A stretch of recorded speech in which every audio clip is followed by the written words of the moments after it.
What's up, folks? How y'all doing tonight? Bob LaGrasso here from the Sports Nuts and OddsJam with Last Minute Betting. That's right. We'd like to welcome you here tonight. Getting ready for the weekend, getting excited for the weekend. Absolutely. Going to be a great weekend, we hope, right? I'm here.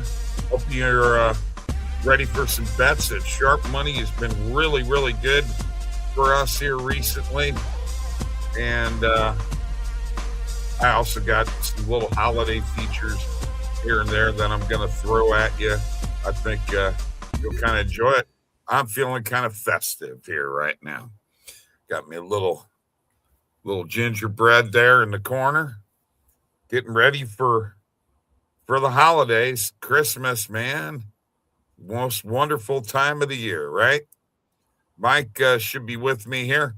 Like the show and subscribe on YouTube, please. And feel free to comment.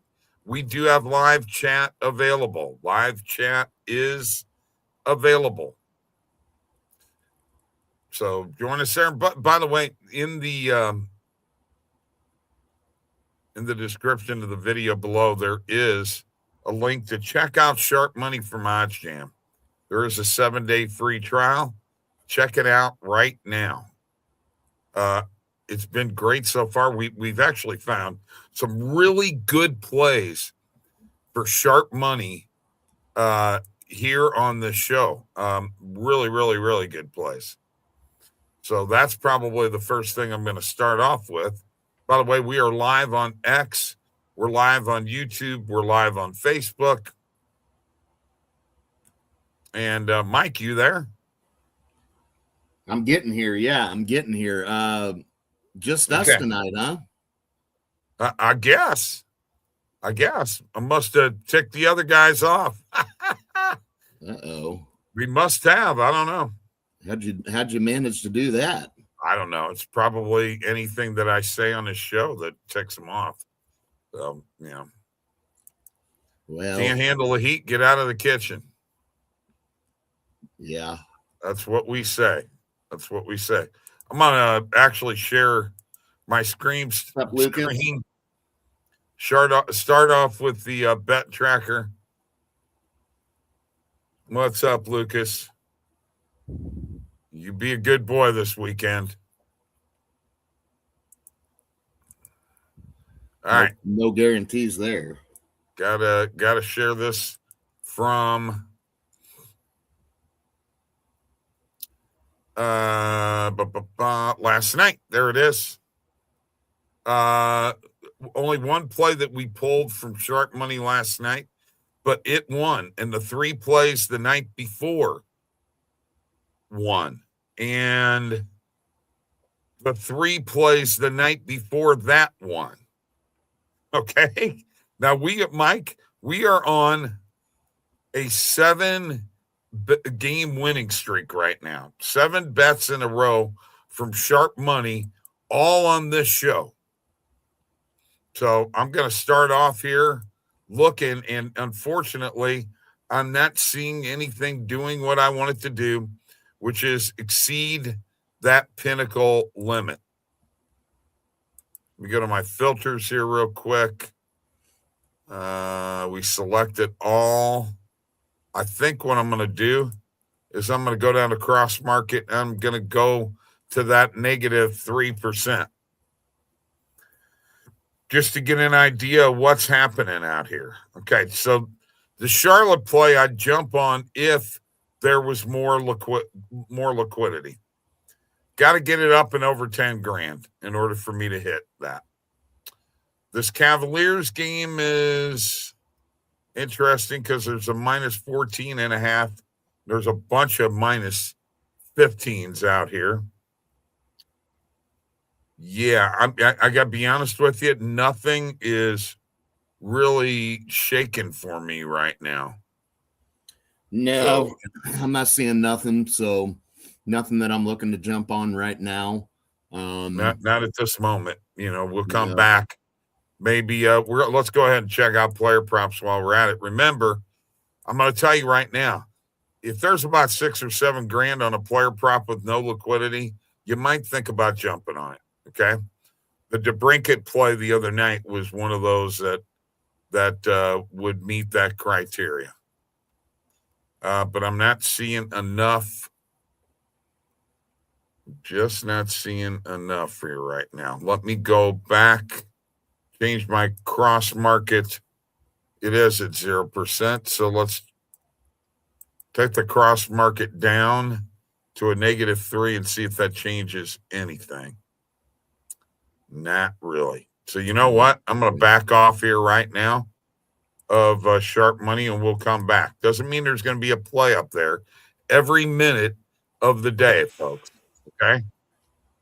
Not going to be up there every minute of the day, at least to the criteria that I'm looking for, which the liquidity being 2 to 3 times what the pinnacle limit is. That's what I would like to see. That's my preference. Other people may have a different way of doing it. Mike, what about you? I'm same way. I mean, I'm definitely looking for that liquidity to exceed the pinnacle limit pretty decently. So that's definitely an approach that I have with it as well. Doesn't mean I won't take a play, but I'm more likely to take it if it does. Like and follow on Facebook, and like and subscribe on YouTube. And where is it? I put that in the wrong spot. Hang on. I gotta add something because I got the parlay of the night. Of course, there's only 2 games in the NHL tonight. Blues, Blackhawks, Kraken, and Mammoth. But there you go. Here's the NHL model plays. This is the model. So I didn't pick St. Louis. The model picked St. Louis. St. Louis money line and Seattle and Utah under 6 total goals. Okay. No, got to go with what the model is spitting out. So, Back-to-back 1 and 2 nights in the model. First time that's ever happened, but it's a new day. Yeah. It's a new day. Yep. Only 2 games we got tonight, so there's some action for you if you want to. Amen to that. Hang on 1 second. Looking at alternative score here. There we go. I had to place that bet for the parlay. So the parlay is basically the model. Okay, there it is, folks. So that is what we are doing tonight. I was really looking forward to seeing Tristan here and Justin.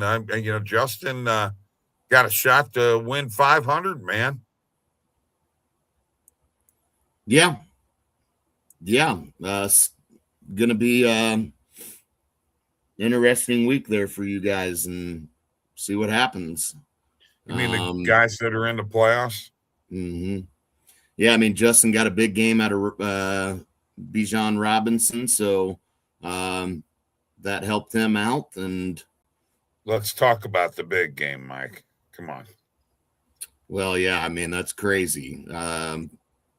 Kyle Pitts, that's 11 receptions, 166 yards, and 3 TDs. Since Drake London has been out, Kyle Pitts has been getting more targets, And since Kirk Cousins has been playing quarterback, he's getting more targets.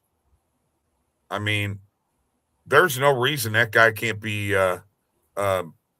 producing week in and week out. I don't think Penix is. I know he's the guy for them, but I'm just not convinced. What do you think?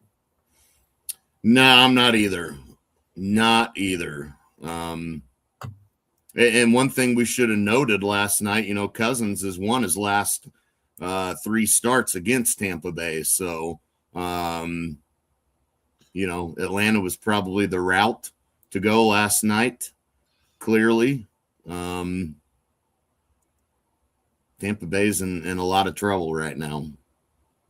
Yeah, I mean, they could lose that division here's the thing. It's probably going to come down to the final game. And Randall and I were talking about that earlier today. That may be the Sunday night, the last game of the regular season for the division title.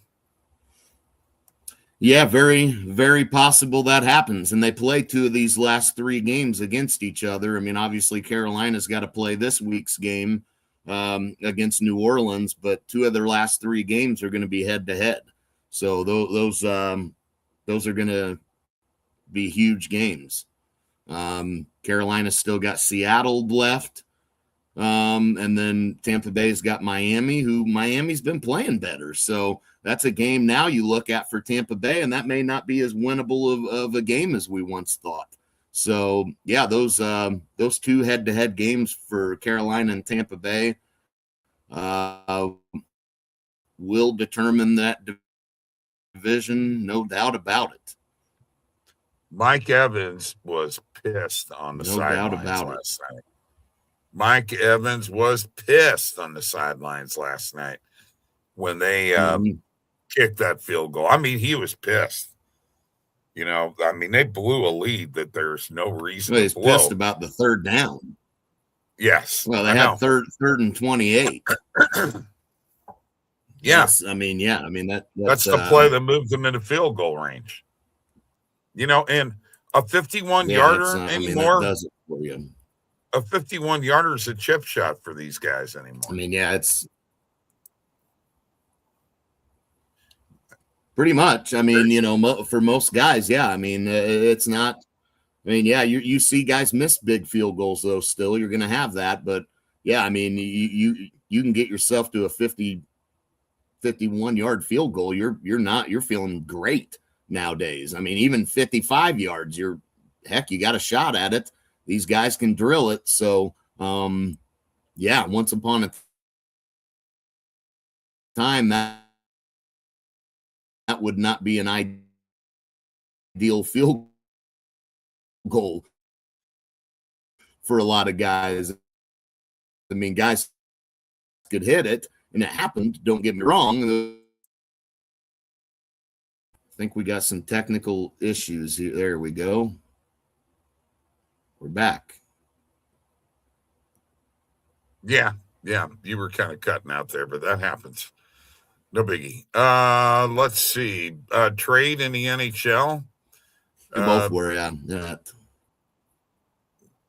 The Oilers and Penguins swap goaltenders and a couple of players too, but the goaltenders are the biggie with Jerry on Edmonton and Skinner now on Pittsburgh. I mean, I don't know. Does Edmonton really think they're going to win a cup with Tristan Jarry? Well, I mean, they went to 2 Stanley Cup finals with Skinner. So, I mean, if you can just get a little bit better goaltending, that could be enough for you. I mean, Is Jarry a step up, Mike? I mean, I think he can be compared to Skinner. I mean, I think these guys are close, but yeah, I think Jarry's a little better than Skinner overall, because the problem with Skinner is, man, there's times he can get lit up and he just struggles. And not to say Jarry can't get lit up, but I think he is a little bit better of an overall goaltender than Skinner. So again, it's not a huge upgrade, but if you're Edmonton, that certainly you'll take an upgrade because you've been to back-to-back Stanley Cup finals and had a crack at it, had a game 7 a couple of years ago. Last year, that series went, what was it? Did that go 6 games? Yeah. I think that was a 6-game series. So, you're right there. If you're Edmonton, you don't need to change anything other than you'd like some better goaltending and reliable goaltending. And you don't have to have the best goaltender in the league, but with that offense and the talent they have, we know that can carry the load. So, I don't know. That's the problem for Edmonton is I don't think they're going back to a Stanley Cup final this year, man. I think that they have their little window there, and the Dallases and the Colorados are going to be right there again, and both of those teams have experience in the playoffs. So, good news for Edmonton is they'll probably have to duke it out against each other in the second round. Edmonton kind of has been fortunate that the playoff format is how it is because they're, first couple of series, they're always running into the Kings. They've got the Kings number. So there's a series they can wrap up pretty easily. They've got their number, and then you go to the next round, and it's usually, a favorable matchup for Edmonton as well. So that's been the main reason I think they've been able to capitalize. They haven't had to run into those, Central Division teams that I think really are tough for playoff hockey. Colorado and Dallas in particular are really, really tough for playoff hockey. All right. Now I just got to say this. I have a surprise subject. I know that the other day when Mike heard this news, his heart was beating fast. Oh, no. I mean, it was beating fast, folks, when he heard this news. And are you guys ready for what the news is? Philip Rivers is back in the NFL. That's one of Mike's favorites of all time. Probably his favorite quarterback of all the time. Welcome back, Philip Rivers. What does that say about the boy that they drafted number 1 a couple of years ago? He's not ready, clearly. Well, Anthony, you're talking about Anthony Richardson. Is he not hurt anyway? He's hurt anyway, isn't he? So it doesn't even matter. I don't know. Is he? I'm pretty sure. Yeah. Yeah, I'm pretty sure he's hurt. That's why otherwise maybe they would have went with him. Yeah. I don't know what to make of it. Indianapolis feels he's familiar enough with the offense and the playbook. And the one thing Philip Rivers has going for him, I know a lot of people are worried about him taking hits, but he's a big guy. So it's not like he's going to get just rocked. If he does get popped a little bit, he's a big guy. Him having a little bit more weight on him doesn't really hurt him. He's not a mobile quarterback anyway. Did you hear how he got injured, Richardson? No, I didn't actually. He got injured during a pregame workout when he was using a stretching band to warm up his arm, and the band apparently got loose and hit Richardson. I know this isn't funny, in the face, and he sustained an orbital bone fracture and vision impairment. Ooh. Yeah, that's no kidding. So, it looks like Rivers might be starting this weekend, Mike. I don't know. I don't know. I don't. The one thing, as I said with Rivers too, though, he's got a really quick release. He's always had a real quick release. So he can get the ball out quicker than anybody in the NFL. Even now, I believe he still is going to be able to do that. That's not something he's lost. Again, the worry is the game speed. He's been out of it for 5 years. He understands the game speed of the NFL, obviously, but when you're 5 years removed from it, that's tough to jump into. And I'm sure he's as good to go as he can be. But I mean, I guess if you're the Colts, this was a desperation move. There, I mean, I know Cam Newton thinks they should have called him. I'm sorry, Cam. Your last little stint with New England and Carolina was not good. Phillip Rivers, the last time we saw Phillip Rivers, he was walking off the field in a playoff game. So, Cam, I'm sorry. You are a great athlete. You're a great talent. You're not even close to as good of an overall quarterback as Phillip Rivers for his career. It's not even close, actually. He blows you away in terms of that. Yes, you're a better athlete. You're a monster when Cam was rolling. Yeah, Cam was a monster, but he's not an overall better quarterback than Rivers was. And even now, I mean, I would still be willing to take my chances with Rivers over a guy like Cam Newton or Colin Kaepernick. I'm sorry. Well, Cam can't move like he once did, and that's part of it. And that's what made him. And he certainly doesn't have the accuracy that Rivers had either. No, they were showing Rivers in practice the other. Well, he's still got accuracy. Oh, he's throwing dimes. Yeah, man. but the worry is I mean, again, that's just practice. I mean, there is still worry for him coming in. I don't know if it's going to work out for them. But if you're looking at all the retired quarterbacks that are out there, I mean, he's the guy I would call because these other guys. Tom Brady said he could still play. He's come on. He's the Raiders. He's owner of the Raiders. I know. He said, but he can't because he's a minority. He probably could. Right. He probably could. But again, he's off the table. So that's not even a thought because of that. Otherwise, I agree. Tom Brady'd be a call to make too. But if you're looking at these guys that are retired that may have an itch, the Cam Newton's a guy like that, I'm sorry, I'm taking Rivers over Newton, even at his age now. I don't think Cam Newton will be any better. Yeah, I agree. So, 100% with you. The problem is that you're going up against Seattle, man. That's a tough.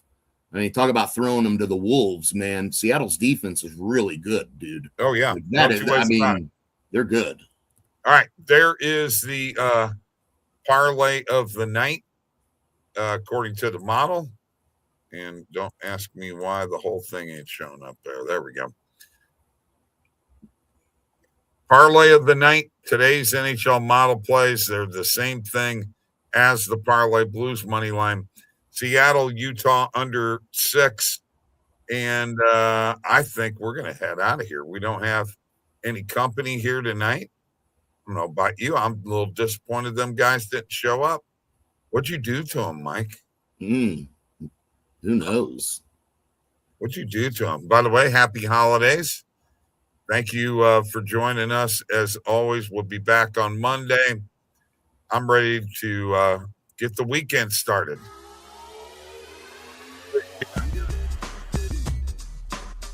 All right. Thanks for joining us. Have a great weekend. And, man, make some money this weekend, would you? See you later.